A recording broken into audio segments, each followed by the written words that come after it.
así se la pasamos a Mili, que le surgió un imprevisto y no se puede conectar, y empezamos, porque vieron que a nosotros la hora se nos pasa rápido. No sé si se les pasa así con otras asignaturas, o se me pasa a mí, así de rápido. Se pasa rápido porque son entretenidas. A mí se me pasa rápido. Bueno, les comparto en pantalla la clase y el texto que vamos a revisar para empezar a ver cómo está bajada esa teoría a un género discursivo pensado para alumnos de secundario. Nada más que no había abierto la clase.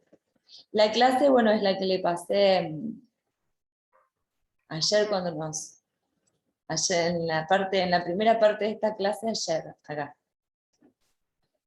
Bien, socializamos entonces, pasamos acá. ¿Cómo se habla de la narración en los discursos escolares pensados por las editoriales para nivel medio? Como verán, la idea es trabajar, o a lo largo del año fui problematizándole las cuestiones. ¿Qué es la literatura para un manual? ¿Cómo aparece la teoría abordada desde bueno, en este caso ahora cómo aparece la teoría abordada desde los manuales?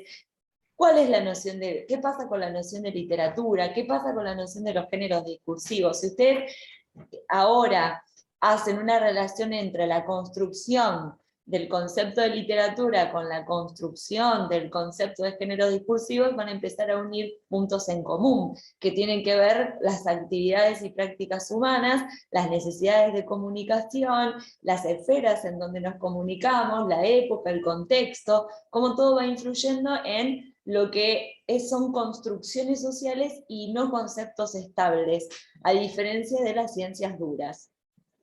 Yo les voy a compartir el PDF, que lo tengo abierto, para empezar a ver lo que es el manual en sí, para después abordar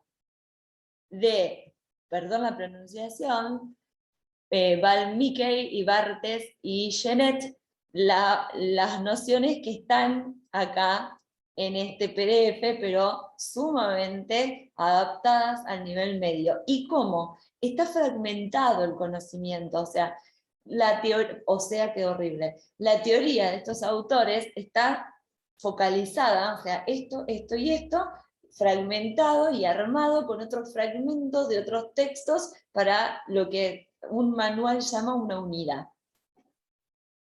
Comparto. No, acá tengo la teoría de la narración.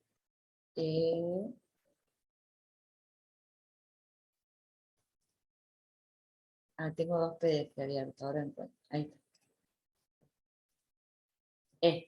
Bueno, para que ustedes tengan los datos, este editorial es long seller.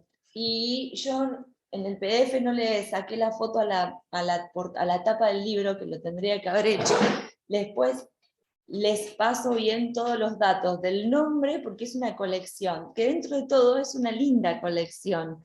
Dentro de todos los manuales, yo la debí haber comprado en la Feria del Libro hace aproximadamente, o por lo menos, más de 10 años. Y es una de las únicas que tiene algunas cuestiones que suelo usar. Bien, el arte de contar historias es el nombre de la unidad y empieza con ¿qué es la narración? Así. ¿Qué es la narración? Y fíjense, como todo manual y todo texto expositivo explicativo pensado, fíjense cómo está construido ya como un género discursivo. Todo manual tiene la pregunta específica, texto expositivo explicativo. El texto expositivo explicativo tiene una pregunta, que es lo que va a resolver en el cuerpo, nada más. ¿Qué es la narración? Esto va a definir narración. Cuando abrís manuales una competencia del lector actual, cuando abrís un manual pensado para escuela media, automáticamente tenés que saber que en el título está el tema. Si pregunta qué es la narración, se va a responder exactamente eso. Pero tiene el diseño de poner a los costados, por ejemplo, definiciones, actividades. Ya, si ustedes observan, todos tienen una particularidad de incluir dentro de cada unidad palabras claves, definiciones, actividades, imágenes. Nos vamos a centrar en el cuerpo, en lo más importante, que es lo que está en grande. Los elementos con los que contaron para la producción de las narraciones fueron las palabras y la imaginación. Previo a esto hay una actividad disparadora, que les propone a los chicos que reunidos en grupos de a 5 escriban cada uno 10 palabras que hagan referencia a magia, 10 palabras mágicas, 10 palabras tristes, 10 palabras enojadas, 10 palabras sin clasificación y 10 palabras grises. Entonces, el ejercicio consiste en que hay que pensar 10 palabras grises, por ejemplo, y ponerlas en una cajita. Después mezclar todas las palabras que están adentro de la cajita y con todas armar una narración. Yo ese ejercicio lo hice y no saben lo divertido, si bien lo saqué de este manual, no saben lo divertido que les pareció a los alumnos pensar 10 palabras mágicas, 10 palabras grises, 10 palabras neutras, porque me decían, ¿y cómo pienso una palabra gris? La idea era pensar que para vos, ¿qué es una palabra gris? O cómo pienso una palabra mágica. Entonces ponían, por ejemplo, varita, o galera, o conejo, pero en realidad, si vos decís amor, también puede ser una palabra mágica. Entonces, en las discusiones y los diálogos que se armaron entre los grupos en relación a ponerse de acuerdo en ese tipo de palabras, fue mucho más productivo que todo lo demás. Hay actividades que con ciertos grupos funcionan y con otros son un fracaso, eso también lo pueden, ahí puse a grabar, sí, eso también lo pueden ir teniendo en cuenta.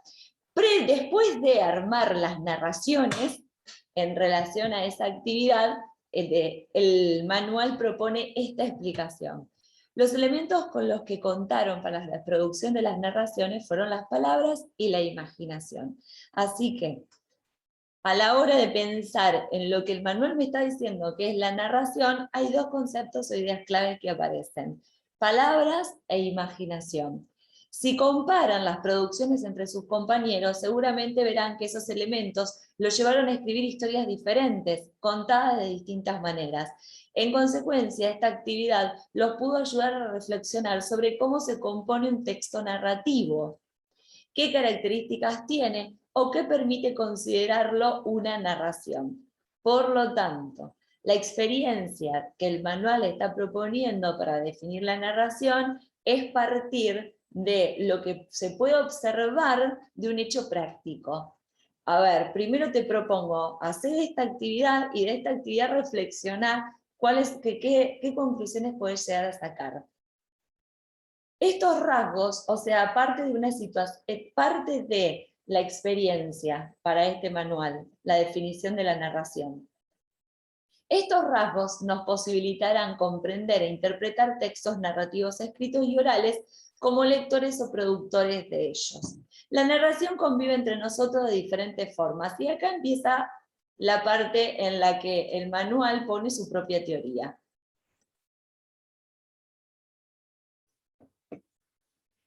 Desde que somos pequeños, alguien nos cuenta cómo éramos en nuestros primeros años, nos relata qué tipo de trabajo hace o nos narra la historia de nuestra casa. Otras veces, ya más grandes, nos leen o leemos relatos de historias increíbles y hechos del pasado. En fin, escuchamos, decimos y leemos narraciones casi todo el tiempo, porque narrar es contar historias reales o ficticias. Y acá se los define.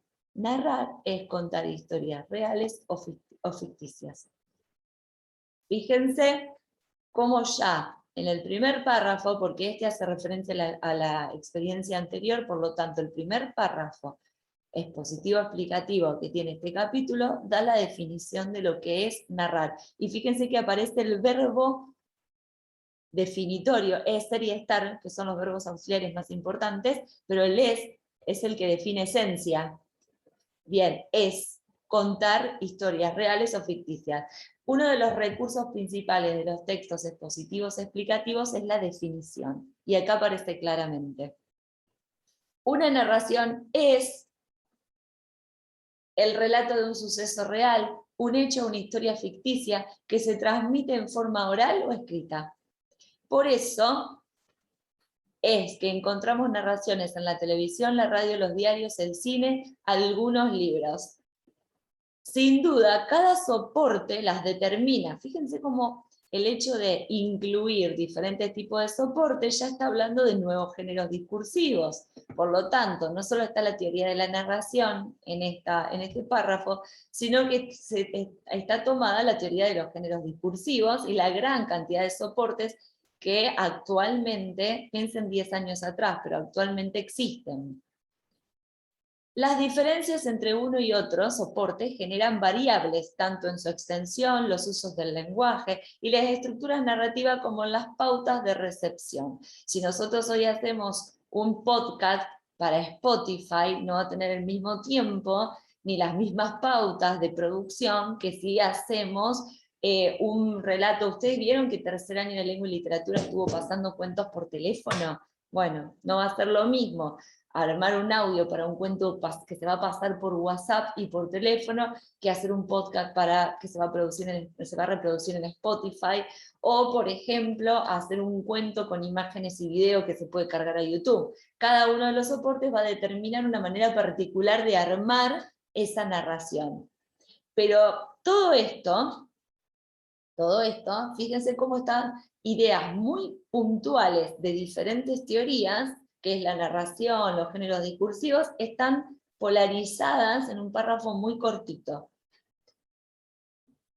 Remontándonos en el tiempo, las primeras narraciones fueron orales y anónimas, y acá nos estamos yendo a otra cuestión, que es la historia. ¿Ustedes lo vieron, la tradición oral del cuento? ¿Lo estudiaron? Bueno, acá fíjense cómo el manual nos lleva a las tradiciones orales en el nacimiento o el origen del cuento. Las primeras narraciones... Más que del cuento, cuando vos leíste eso, yo me remonté al mío Cid, por ejemplo. Sí, está bien, es un poema, a la narrativa épica, que era de cuento, pero sí viene de la tradición oral. Sí, sí, que después es retomado y se escribe, pero bueno, se escribe lo que se recuerda de ese paso de los juglares de pueblo en pueblo contando las aventuras del héroe. A través de ellas se conservaban en la memoria de los hombres hechos históricos, relatos ficticios y creencias que variaban según las culturas. Muchas de estas narraciones las conocemos hoy por la tradición oral y otras porque fueron rescatadas y traspasadas a la escritura en forma de prosa.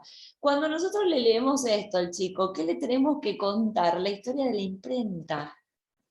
Porque en realidad las narraciones orales sobrevivieron una vez que en el siglo XV aparece la imprenta. Entonces acá hay polarizada otra idea que tiene que ver justamente con la aparición de la escritura. Y cuando aparece la escritura y la imprenta, aparece una figura muy importante, y acá hay polarizada otra idea, pero por eso yo les decía que por ahí hay que ver cómo se fragmenta la información, y que si nosotros le damos esto solo para leer al alumno, mucha de la información se termina perdiendo. No estoy siendo objetiva, estoy siendo muy subjetiva. Voy a tratar de no ser tan subjetiva a la hora de decirles en cuanto a por qué hay que armar nuestro propio material de trabajo. Cuando al chico lo llevamos a la imprenta, le tenemos que explicar que cuando aparece la reproducción en masa de los libros y de los textos escritos gracias a la imprenta y después a la evolución tecnológica de la imprenta, el relato, la narración deja de ser anónima, es decir, deja de pertenecer a la cultura general y aparece la figura ¿de qué? Del autor. Y aparece la figura del autor como dueño intelectual de ese relato que empieza a cobrar figura y que en el paso de los siglos no solo que va a cobrar importancia y relevancia como autor, sino que se va a convertir en una profesión, que es lo que va a reclamar, por ejemplo, Roberto Ard como profesión de escritor a principios del siglo XX en la literatura argentina, si queremos mencionar un autor. Pero van a hacer con el paso de los años no solo la figura del escritor, sino la figura de la profesión del escritor. Todo eso, cuando nosotros trabajamos con este tipo de textos, de discursos expositivos explicativos que toman partes de las diferentes teorías para armar un capítulo, se lo tenemos que ir reponiendo al alumno que está enfrente. Un chiste, una anécdota, un cuento, una película o los mitos son narraciones. Por lo tanto, hay narraciones en el discurso periodístico, en el discurso cinematográfico, en el discurso histórico o en el discurso literario. Y ahí nos fuimos a otro tema, que es la narración en los discursos sociales y no en la literatura específicamente. Y los discursos sociales conforman géneros, porque devienen de prácticas humanas, que forman discursos. El discurso es el texto puesto en contexto. Y ahí nos vamos a la teoría del texto. En la década de los 90, la teoría los aprendizajes significativos cobran una gran relevancia. Había que enseñarle a los alumnos, yo fui alumna de esa época, contenidos relevantes que sirvan para la sociedad, significativos. Bueno, entonces aparece una nueva teoría del texto, el texto en contexto y el texto como discurso en las esferas sociales. ¿Qué tipo de textos o discursos se generan en diferentes prácticas humanas? Hoy, 20 años después, hay muchísimos géneros nuevos que no existían cuando aparece la teoría del texto o la del discurso, en la narración en el discurso social. Pero esta cuestión de que este párrafo, hay narraciones en el discurso periodístico, cinematográfico, histórico o en el discurso literario, que tenemos que pensar en la narración en los discursos sociales. La narración habita en variados discursos con una serie de particularidades que iremos analizando en este capítulo. Y acá aparece un gráfico con ocurrió que en un país lejano, hace mucho, mucho tiempo, que son fórmulas. Son las fórmulas de los cuentos clásicos. Hace mucho, mucho tiempo, había una vez, ocurrió que en el inicio de los cuentos clásicos se suelen utilizar estas fórmulas que pasan de la tradición oral. En el taller de oralidad, lectura y escritura, seguramente, de primer año, seguramente estas fórmulas se las mencionaron. Si ustedes trabajaron la creación de un cuento, pero a lo mejor eso está en el inicial, no en la carrera de lengua y literatura. No, nosotros también eso lo vimos, que depende. ¿Lo vieron también? Pero el tipo, claro, dependiendo del tipo de cuento que sea, había construcciones que no se podían poner. Es como que, por ejemplo, el había una vez se usa para el cuento fantástico. Exacto. Y hay otros que no, que tienen que empezar de distinta manera. Perfecto.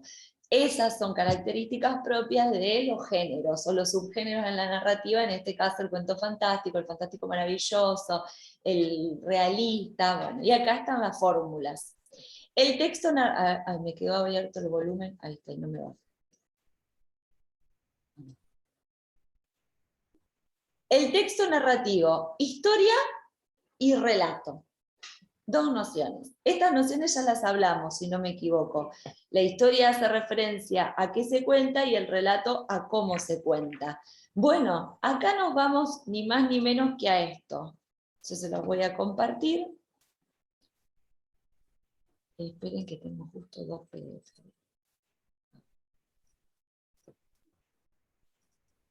Nos vamos acá, fíjense. Teoría de la narrativa. Una introducción a la narratología de Miqueval. Ese era otro de los textos, ¿no, profe? Este es uno de los textos que yo les di para leer. Todavía. Bien, fíjense, focalización, focalizador, el objeto focalizado, que es la construcción del relato. Niveles de focalización. Bueno, estos son los niveles. Observaciones y fuentes. Pero, y acá me voy a otro PDF que les voy a abrir.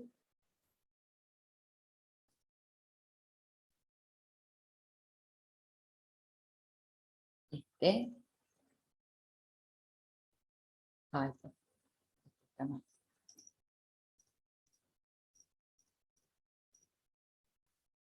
Ahí está. Miren, y ahora les comparto este.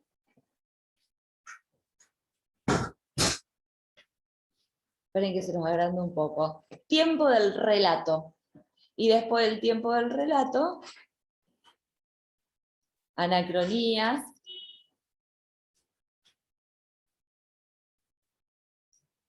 analepsis, prolepsis. ¿Les suenan esas palabras? Sí, sí. Bueno, genial, porque entonces va a ser mucho más fácil pasar por el análisis de la narratología. Me quiero Teníamos ir. un cuadernillo con todos esos. Sí. Bueno, si ya lo tienen en el cuadernillo y lo pueden encontrar, mejor. Prolepsis, ¿Para ahora ya? no, ¿O para ahora buscar? ya no. Ah, bueno. Para trabajar. Hacia la cronía, bueno, acá, fíjense, fíjense las páginas, yo quiero que ustedes vean las páginas y páginas de teorías, duración del relato y duración de la historia. Y acá está la relación entre el tiempo de la historia, que son fórmulas, si ustedes las recuerdan, y tiempo del relato. Creo que me fui, me pasé de largo.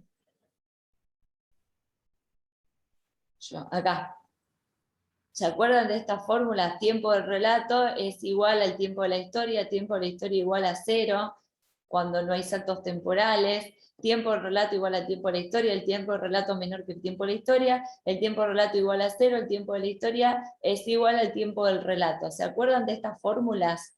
No, yo en realidad como fórmulas no recuerdo haberlo visto, sí, sí, digamos, leído eso cuando el tiempo del relato coincide con el tiempo de la historia, cuando es más corto, porque vos podés contar un montón de cosas y, no sé, hiciste un salto de la historia que vos estás contando y ponerle así, 5 años después, hiciste, y en lo que vos estás contando no contás lo que pasó durante esos 5 años. No, porque ahí es una elipsis, que es un recurso, o sea, es una aceleración en el tiempo del relato.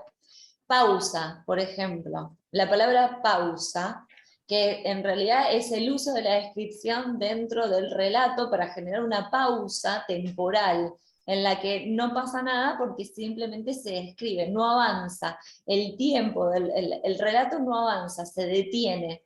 Entonces, Eso no lo sabía, que las pausas se hacían con las descripciones. claro, el pretérito imperfecto tiene la función en la narración de describir. Es el tiempo de la pausa, el tiempo de la descripción. Sirve para pausar el relato. Yo los núcleos narrativos los cuento a través del pretérito perfecto simple.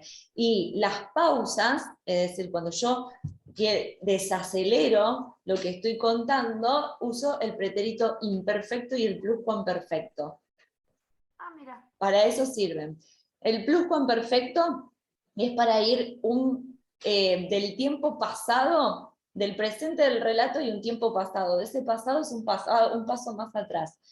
El pretérito, del presente del relato al tiempo pasado, tengo dos perspectivas, no tengo dos pasados ni tres, tengo diferentes perspectivas de pasado.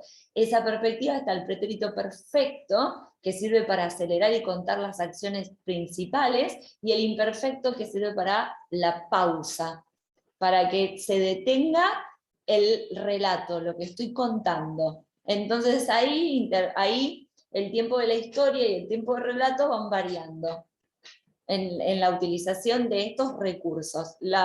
Cuando yo salto hacia adelante y no cuento todo lo que pasó en el medio, utilizo lo que se llama la elipsis, o sea, lo doy sobreentendido, que lo construya el lector, no lo cuento. La pausa en realidad es voy a describir lo que yo construyo para que el lector siga mi misma descripción sin que haya ningún avance de hechos. Me detengo en un momento mientras, como si, o sea, es como poner una pausa y observar el personaje en una película de Netflix, y vos decís, bueno, a ver cómo están vestidos, y cuento cómo están vestidos todos los personajes y cómo es la construcción del cuadro. Entonces ahí no avanza nada, porque estoy observando un cuadro desde el punto de vista descriptivo, es una pausa. Bueno, fíjense, esta es Gerard Genet, figuras de 3 de Gerard Genet, y lo que habría antes es la teoría de Miqueval. Ahora voy a volver a nuestro manual. Si les molesta la música, mi vecino tiene un horario para todos los días torturarme. No se escucha, profe. Bueno. Solamente te tortura vos. Acá estamos. Historia y relato. En el momento en que yo leo este título, como profe de lengua y literatura, digo, bueno, este manual va a tomar Gerard Genet, Miqueval, La muerte del autor Roland Barthes, y algunos otros pero esos son los más importantes. Es fundamental que podamos delimitar cuáles son los componentes de una narración y qué aspectos son distintivos en cada discurso. Un texto narrativo es en aquel en que un narrador relata una historia presentada de cierta manera. Fíjense cómo está polarizada y está reducida la explicación. Toda historia es una serie de acontecimientos lógicos y cronológicamente relacionados que unos personajes causan y experimentan. No podemos sacarle nada más a este texto, porque no hay manera de encontrar algo que vos decís, bueno, esto no es secundario, son nociones muy puntuales. El texto narrativo es esto, la historia es esta, y la historia se conforma por esto. Dicho de otro modo, el material de una historia, o sea, reformula. Dicho de otro modo, es una reformulación que es un recurso de los más importantes dentro del texto expositivo explicativo. El material de una historia está compuesta conjuntamente por acontecimientos, personajes, tiempo, lugar, y se construye en un texto narrativo cuando la historia es relatada por alguien, que es el narrador, que a veces cede la palabra a los personajes. Bien, en ese párrafo está condensada toda la teoría de la narratología de Gerard Genet.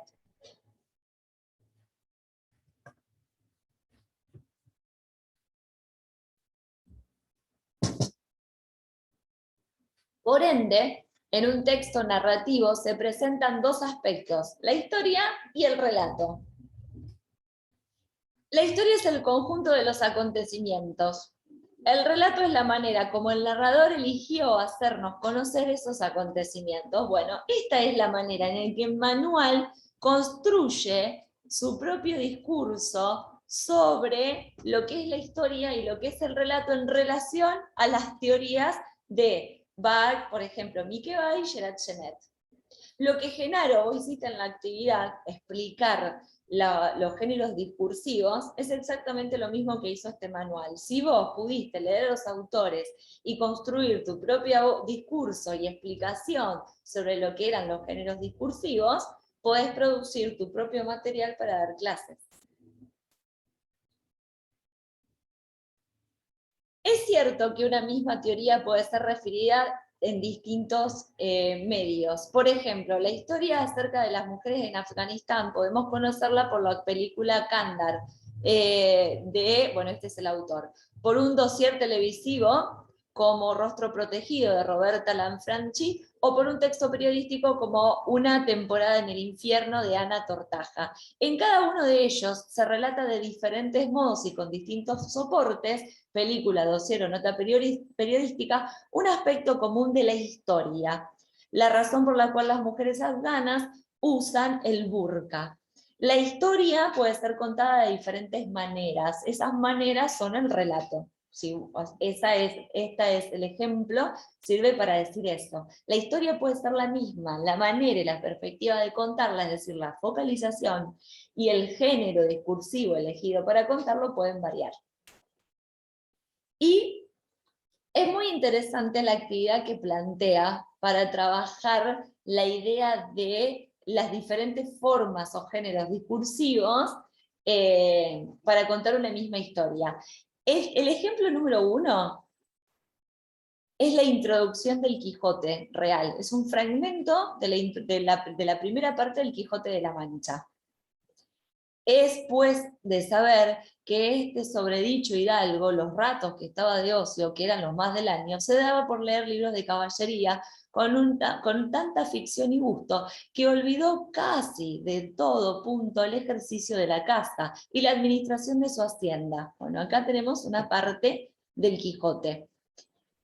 Y las palabras. Acá fíjense que tenemos una historieta en la que se retoman partes del Quijote. Acá tenemos a Quijano leyendo, Quijano haciéndose y caballero andante, y a Quijano en una de sus aventuras. Y acá, en el texto número 3, tenemos un fragmento de un ensayo de crítica literaria. La ociosidad y el amor desgraciado, de que hablaré más adelante, le llevaron a darse a leer libros de caballería, con tanta ficción y gusto, y la inclusión de la cita, que olvidó casi a todo punto ejercicio la casa, la administración de la hacienda, y hasta vendió muchas anegas de tierra y sembradura para comprar libros de caballería. Pues no solo de pan vive el hombre, y alimentó su corazón con hazañas y proezas de aquellos esforzados caballeros. Este es un fragmento que pertenece a Miguel Unamuno, que ustedes lo habrán conocido en literatura española, Vida del Quijote y de Sancho, porque seguramente leyeron algo de Miguel de Unamuno. Niebla. Niebla, no me acordaba el nombre, fruncí la ceja para decir qué me parecía que habían leído. Y fíjense lo que plantea. Ahora lean las siguientes consignas y marquen con una cruz los enunciados que consideren correctos. ¿Qué aspectos de la historia están referidos en los 3 textos que presentamos? Fíjense cómo está orientado para que los alumnos puedan reconocer qué es la historia y qué es el relato. Cómo diferenciar lo que se cuenta del cómo se lo cuenta. ¿Qué tipo de textos son? Y acá vamos a los géneros discursivos. El texto 3 es un ensayo, el texto 1 es el fragmento de la novela, el texto 1 es el fragmento de un cuento, esta es la versión correcta, esta es la correcta. El texto 2 es parte de una historieta, sí. El 3 es una narración ficcional, no. Entonces ahí la actividad está orientada a que puedan reconocer géneros discursivos. Esta está orientada a que puedan reconocer la historia. Esta está orientada a que puedan reconocer los géneros discursivos. ¿Con qué fuentes se relaciona cada texto? Esta está orientada para que puedan reconocer la intertextualidad. El texto 3 glosa citas de la novela y las interpreta críticamente, sí, porque es un ensayo. El texto 2 toma como relato fuente a la novela y lo humorístico se basa en la parodia, sí, porque es el objetivo de una historieta. El texto 1 es un fragmento de la novela de caballería donde se parodia la figura heroica del caballero andante. El texto 1 en realidad es el fragmento del Quijote. Entonces la idea es que puedan reconocer el texto fuente y las intertextualidades.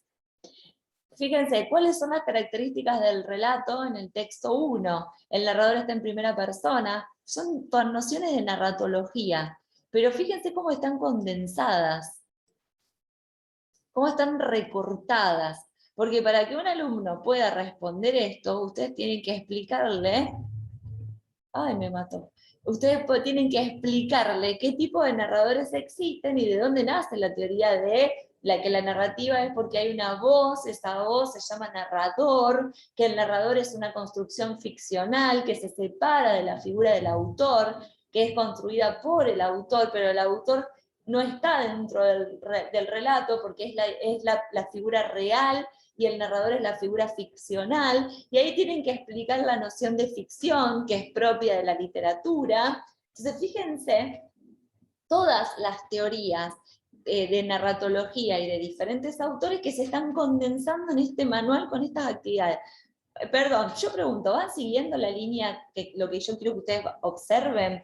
¿Cómo se construye el capítulo de un manual a partir de un montón de teorías que están condensadas? Y es como una gran síntesis de mucha información. Es una síntesis muy, pero muy grande, muy fragmentada. Sí, eso quise decir, es una gran síntesis, pero que termina siendo poco de todo lo que hay. Bien, pero ¿qué importancia tiene que nosotros conozcamos todas las teorías? O sea, yo tengo que poder leer este texto y darme cuenta de que, a ver, de qué teorías implícitamente están en este capítulo y de dónde se han fragmentado para yo poder hacer la ampliación si elijo usar, por ejemplo, este manual de literatura dentro del aula, porque el alumno no lo va a reconocer, porque el alumno no cursó teoría y análisis literario en un profesorado para darse cuenta. Pero bueno, pasamos. Acá aparece, el narrador está en primera persona, la teoría de las diferentes focalizaciones, el narrador en primera persona, en tercera persona, que sería el protagonista, el testigo, el omnisciente o el estrangulamiento del foco, que hace el narrador limitado, el que solo conoce la perspectiva desde el punto de vista de un personaje. Se incluyen citas de otros textos.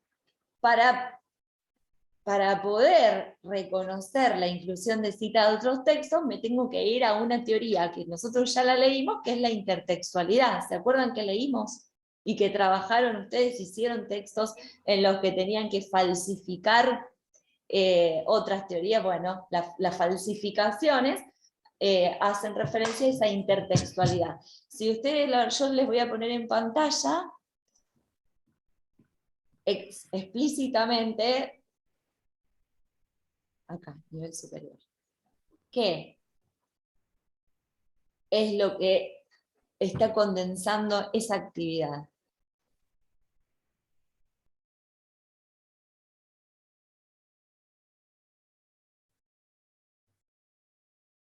Lodge, acá, ¿a dónde lo tengo? ¿Se acuerdan del Lodge? Acá.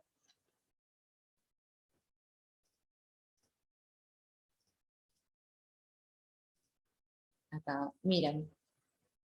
Esa pequeña pregunta está condensando toda esta teoría, la intertextualidad, que nosotros leímos. Vuelvo al PDF de nuestro manual. Bien, ¿se incluyen citas de otros textos? Teoría de la intertextualidad. ¿Hay referencia a otros autores? Bien, también tiene que ver con la intertextualidad. En el punto 3, ya cuando hay unas comillas que lo dice en otro texto, ya ahí hay. Hay una cita, sí o sí. En el texto 3 hay una cita de la novela. Y ya eso es de Acá. otro texto. Esto es una inclusión, esto es una cita de la novela original. Sí, cuando veo comillas veo cita. Ahí ya tengo una referencia a otro texto. Claro. La narración es ficcional, y acá me voy a otra teoría, que es la naturaleza de la ficción. ¿Se acuerdan los primeros textos que leímos de teoría y análisis literario en que vimos la naturaleza de la literatura, que hablaba de la ficción, de la naturaleza de la ficción, y se los abro.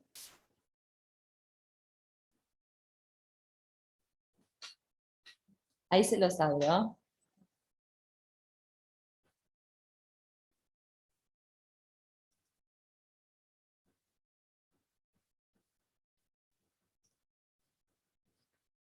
Abrí tantos PDF que ya...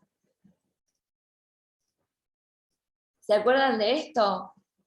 Eggleton, una introducción a la teoría literaria, que después vimos varios capítulos en que estaba la naturaleza de la literatura, la naturaleza de la ficción, la esencia. ¿Se acuerdan? Bien. Esta simple actividad, o esta actividad que parece tan pero tan simple, remite a todos estos capítulos de autores que ustedes leyeron para cursar toda la asignatura. Porque para poder explicar si una narración es ficcional, hay que explicar qué es ficción. Para poder explicar qué es ficción, hay que explicar la naturaleza de la literatura. Y poder explicar el concepto de literatura para después hablar del concepto de ficción. Sigo. ¿Cuáles son las características del relato del texto 2? Los dibujos en las viñetas corresponden estrictamente a lo relatado debajo de ellas, y acá nos vamos a algo que se llama teoría de la comprensión. ¿Vieron la famosa lectura y comprensión? O sea, poder reponer o comprender de lo que se está leyendo y de lo que se está viendo, si aparece o no aparece.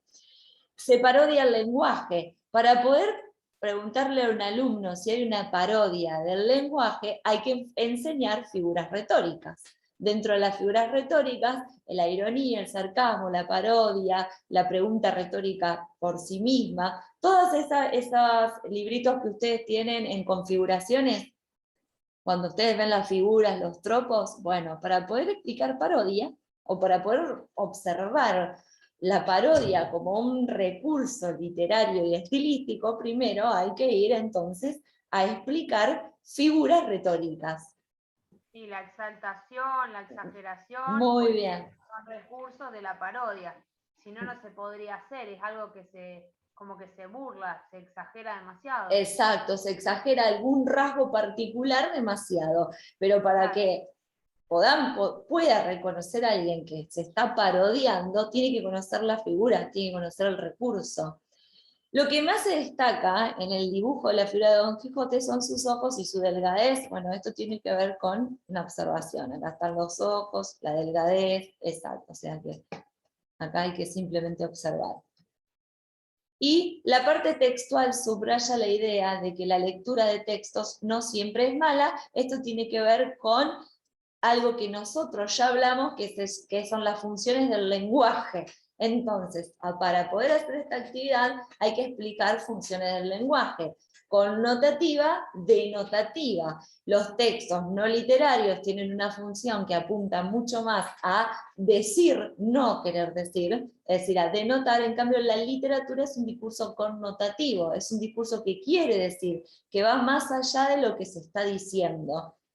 Para que el alumno pueda interpretar lo que se está diciendo acá abajo, en realidad tiene que saber que el discurso puede no solo denotar, sino también connotar. Entonces tenemos que explicar un poco cuáles son las funciones del lenguaje. Y nos tenemos que ir a la teoría lingüística, de por ejemplo Jacobson, para explicar las funciones del lenguaje, denotar y connotar. Y por último se fue Genaro. ¿Cuáles son las características del relato en el texto 3? El narrador es un crítico literario. Para que el alumno pueda contestar esto, le tenemos que explicar los campos de la teoría literaria, que yo les pasé un material sobre eso, que era teoría y crítica, o sea, crítica literaria, el que hace, por ejemplo, una reseña. El que hace una valoración de una obra es el crítico. De esto tuvimos toda una discusión, una clase de debate sobre críticos. El análisis literario, la historia literaria y la literatura comparada. Le tenemos que explicar todos esos campos al alumno para que nos pueda decir si el narrador es un crítico literario. Por ejemplo, en el texto 3 que lo es, porque es un ensayo. Presenta a la ociosidad como un disvalor. Bueno, tenemos que volver a lo que se denota y a lo que se connota. A partir de las citas de la novela, interpreta y comenta observando una tesis. Nosotros tenemos que sí o sí enseñarle a un alumno qué significa tesis, punto de vista, la construcción de la argumentación y el discurso argumentativo para que pueda responder esta pregunta particular. Así que la idea en este pequeño fragmento, que simplemente, fíjense, tiene un solo título, historia y relato, se condensa. Es complejo. Claro, en realidad, la cantidad de teorías, a mí me gustaría que observen de qué manera se fragmentan un montón de teorías literarias para poder armar una parte de un capítulo de un manual, que si yo no leía los autores originales, no se los puedo ampliar a los alumnos. Es muy difícil que el alumno entienda lo completa que es la actividad si no voy parte por parte picándole cada uno de esos aspectos.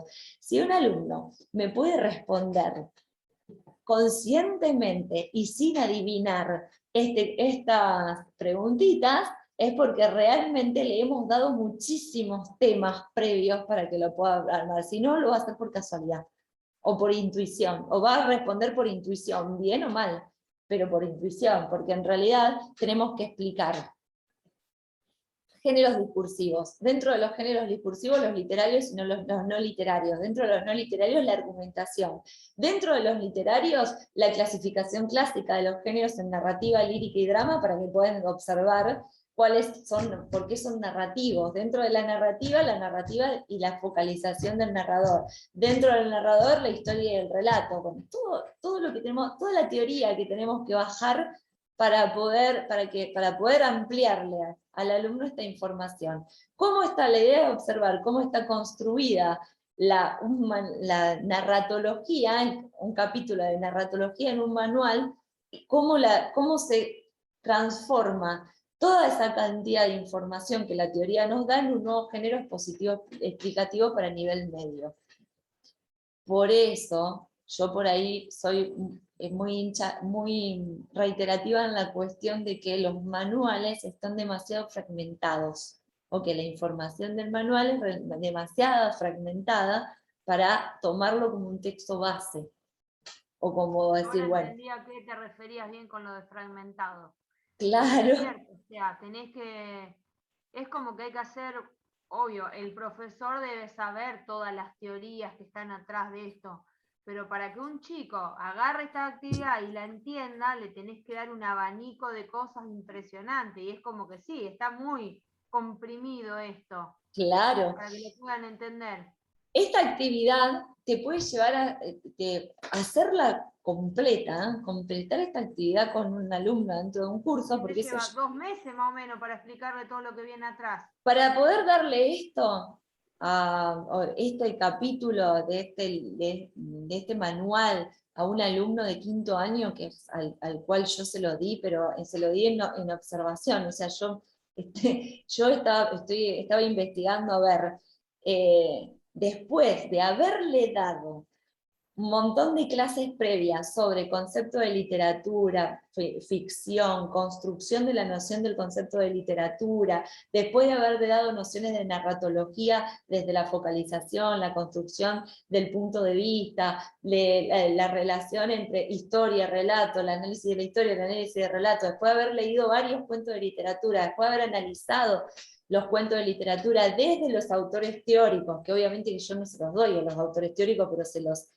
sintetizo y se los explico. Después de haber hecho marzo, abril, mayo, junio, julio y agosto de dar clases, recién en la mitad de agosto les di este capítulo para ver cómo podían resolverlo y si ellos podían fundamentar y explicar por qué elegían tal y tal punto y no otro, desde la teoría previa. Así que, Bueno, yo dije 2 meses, o sea, me quedé recontra corta. bueno, ni hablar que hay otros temas que se trabajan también por el de la currícula, pero también tuve que darle argumentación, o sea, bueno, es un tema que empieza en 4º, pero focalizado para que puedan saber qué es una tesis. Tuve que darle los campos todo lo que más o menos ustedes fueron viendo en teoría 1, bueno, todo eso previamente para que puedan resolver esto que está planteado acá, pero no es porque el manual sea complejo en sí, sino porque realmente para trabajarlo a conciencia hay que entender que está demasiado fragmentada y condensada la información, y que si se lo doy como una actividad más, no tiene ningún tipo de sentido.